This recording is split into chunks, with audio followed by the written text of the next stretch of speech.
I'm Edwin Warfield. I'm the publisher of Citybiz. I'm honored today to interview Steve Boutin, who is the CEO of Sensible Medical. Welcome, Stephen. Thanks for having me. Can you provide an introduction to Sensible Medical and some of the products you offer? Yeah, let me give you a real quick script on that. Primarily, I've been involved in the medical field, med surge, most predominantly surgical, since I graduated from UMass in the very early 80s. So you can tell how many years that's been. And I've been in all aspects of surgery, from very invasive surgery, abdominal surgery, etc., to cardiac surgery. And I transferred into, in 2002, ophthalmic surgery, which I've been since actually. And that is, Mass Pioneer is one of my principal accounts, as many others in both New England and the Northeast. However, when this pandemic and clean air need arose, I actually, before the pandemic, we actually looked at called an Aperio. It's by a company called Meditech. They're out of Sweden, and they actually are in the clean air business by creating a clean air zone between the patient and the physician. Now, this is before the pandemic. So we had that, and I said there was something missing here because we don't just need that in the OR. We need something for the clinic, the businesses, everything else out there where you have a room that needs sterilization that has X number of people in there, whether they stay in there for an 8-hour shift or not, or whether they're transient in a waiting room or other. So we found this Jade unit. We scoured and looked for the most efficient unit we could find. And we found out that after the 2003 pandemic, if you remember, which thank God that didn't take off like this one did. There was a CDC evaluation after that, which specialty physician groups were actually most prone to aerosolized transmission, whether it be a SARS virus, which it was. That was SARS-1, if you want to call it that. And so they found out that dentists were the most probable to contract any transferable disease via the air. So that gave them the impetus, these certain dentists and PhDs, to develop this technology right behind me. And they first came out with a very large unit, and 4 years ago they came out with this nice portable unit. So I said, this is a 6-stage unit, and not only does it capture the viruses, but it also captures bacteria, mold, and any smoke or volatile organic compounds, being in a lab, which can be very odoriferous. And they actually have this at Tufts New England Medical Center up in Medford in their cadaver lab. And they have a large unit with the same technology. They've had that up there for 4 years. So we took this on about a year and 2 months ago. And we did fine for a while, and then unfortunately, because the CDC never came out and explicitly said, they said double mask, wipe everything down, but they never said it's in the air. It's transmitted by the air, whether it's a flu, whether it's a virus, and mold, which is molds and bacteria are living things. A virus is not living, but what you want to do with a virus, you want to trap it. And that's what this does, this Jade. It actually traps it because it has a MERV 17 filter. I know I'm getting a little technical here, but the bottom line I want to drive here is when we're looking at HVAC systems in any building, many of which are older, especially schools, are they going to spend the money to revamp their whole HVAC system? I don't think so. This is an opportunity here for under $2,000 per unit, whether they need 1 unit or 10 units, under $2,000 each, to actually adequately filter out any virus or flu flue aerosolized particulate, including mold, which has been found to be in even hospital ductworks. Seattle Children's being the most well known on the West Coast. So I just want to give you kind of a prelude to where we were. And I was still in the medical field, but I wanted to do something when the pandemic hit that I could pay back all these frontline clinicians that I've worked side by side with in the operating with my surgical instruments prior to getting into the air business.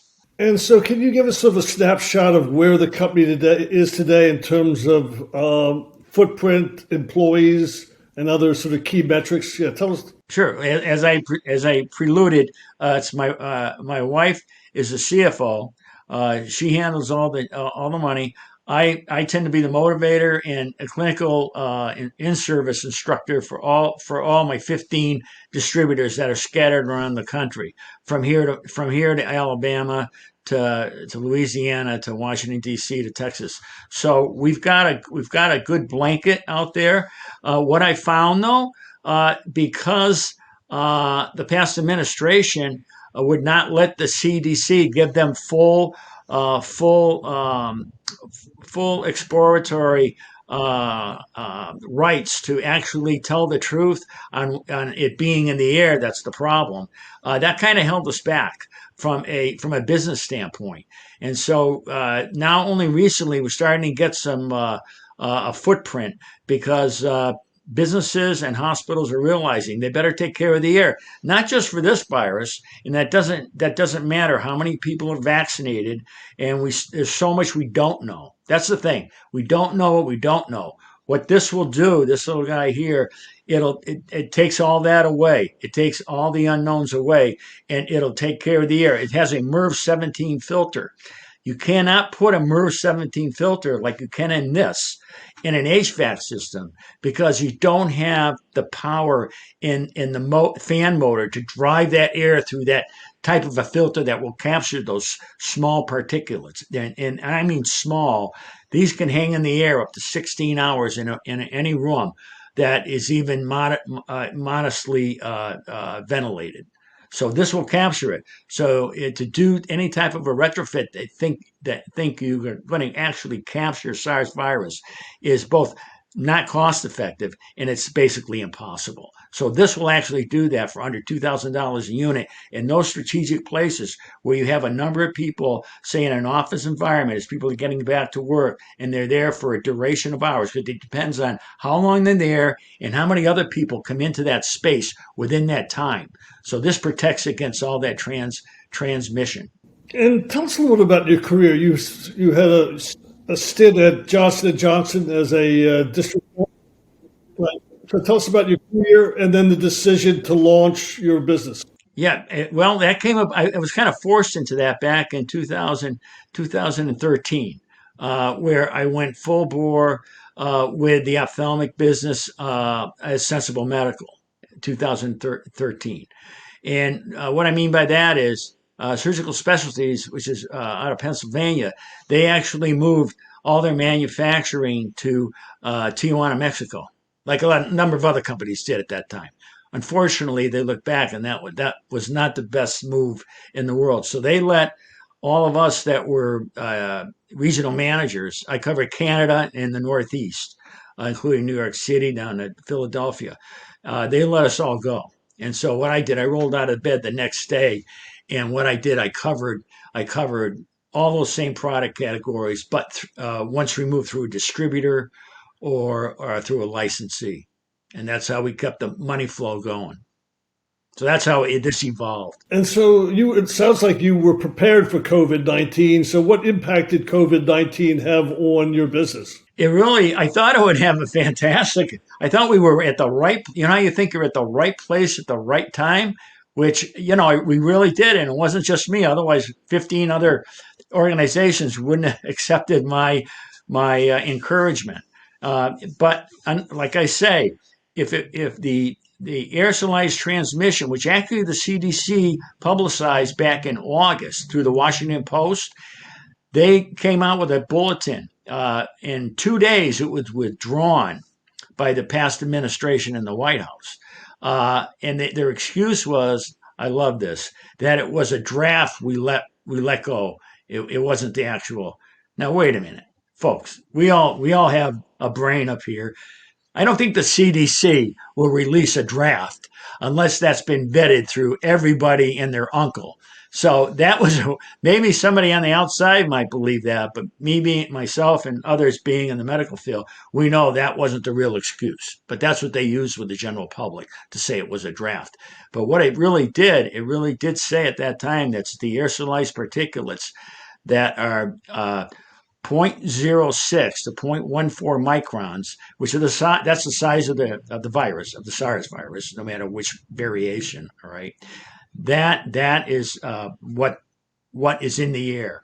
And if they had let that and let the CDC do their job, we would have sold many more units. Now, I'm not saying that we didn't sell some and the company direct didn't sell some before we got involved, because Northeastern University bought over 200 of these. All right, these guys right behind me. They bought over 200, and Ophthalmic Consultants of Boston, they instituted these not only in some of their homes, but also in their Waltham clinic location and their Boston Stanford Street location. So there were a number of them out there that we sold and that they, were placed, but there should be many more out there. And what we did, we dropped the price. Henry Schein has sold this unit to over 10,000 dental offices in the North America, and I think beyond that. But the number is over 10,000 now to this date. Because remember, going back to my original story, it was the dentist, the CDC dentist, you're most vulnerable to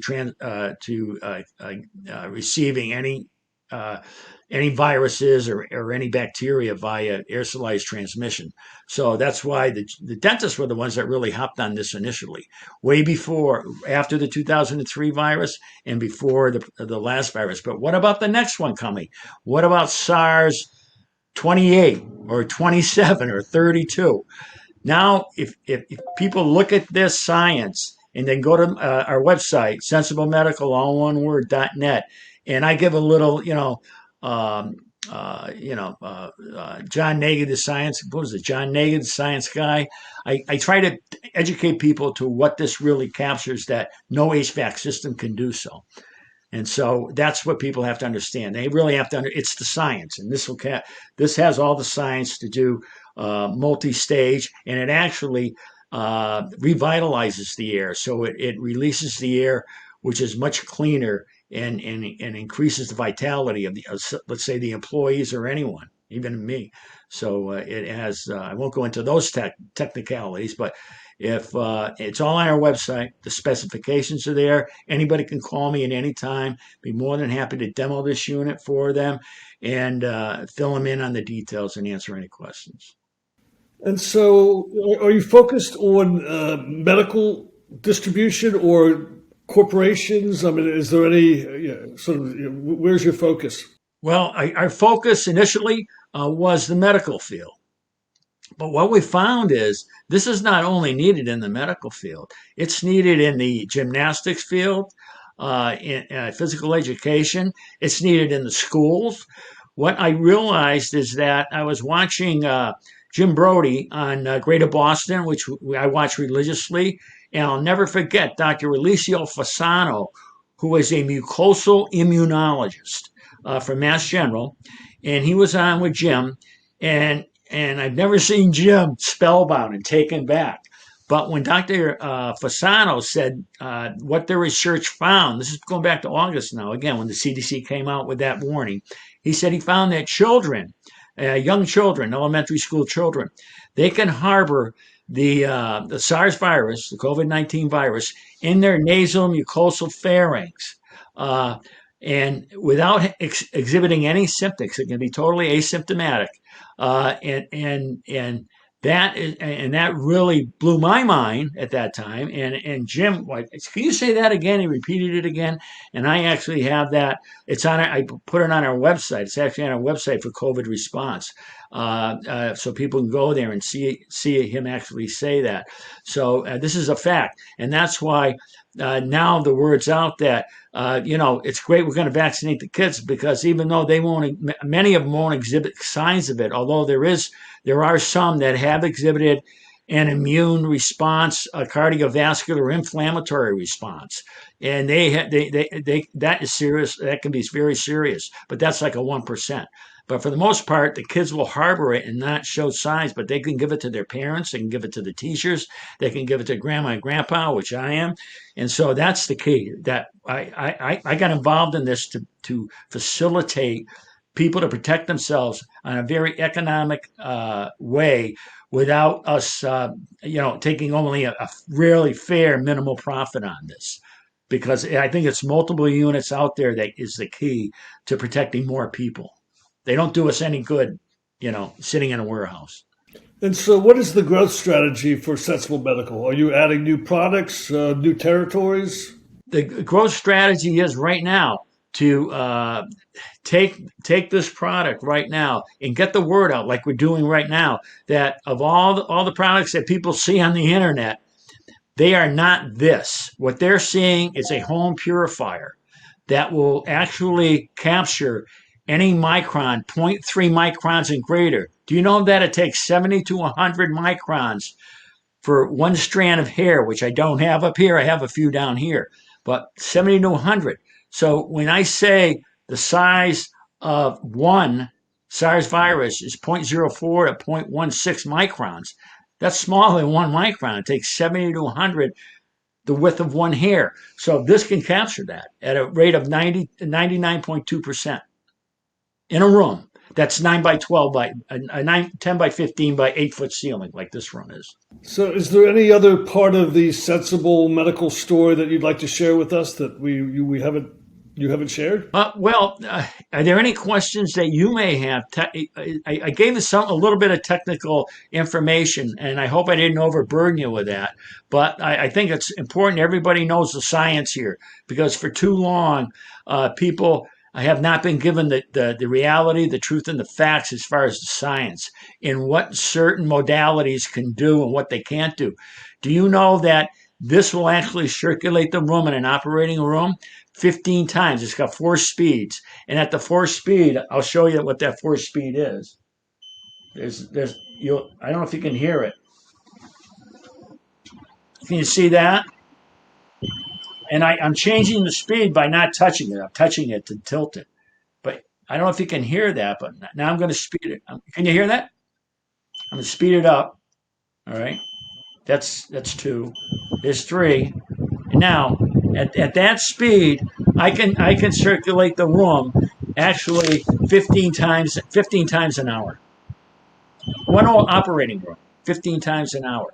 No, none of these home purifiers that they're great with pet dander and pollen, like we got now all over our cars, but they won't do what this does.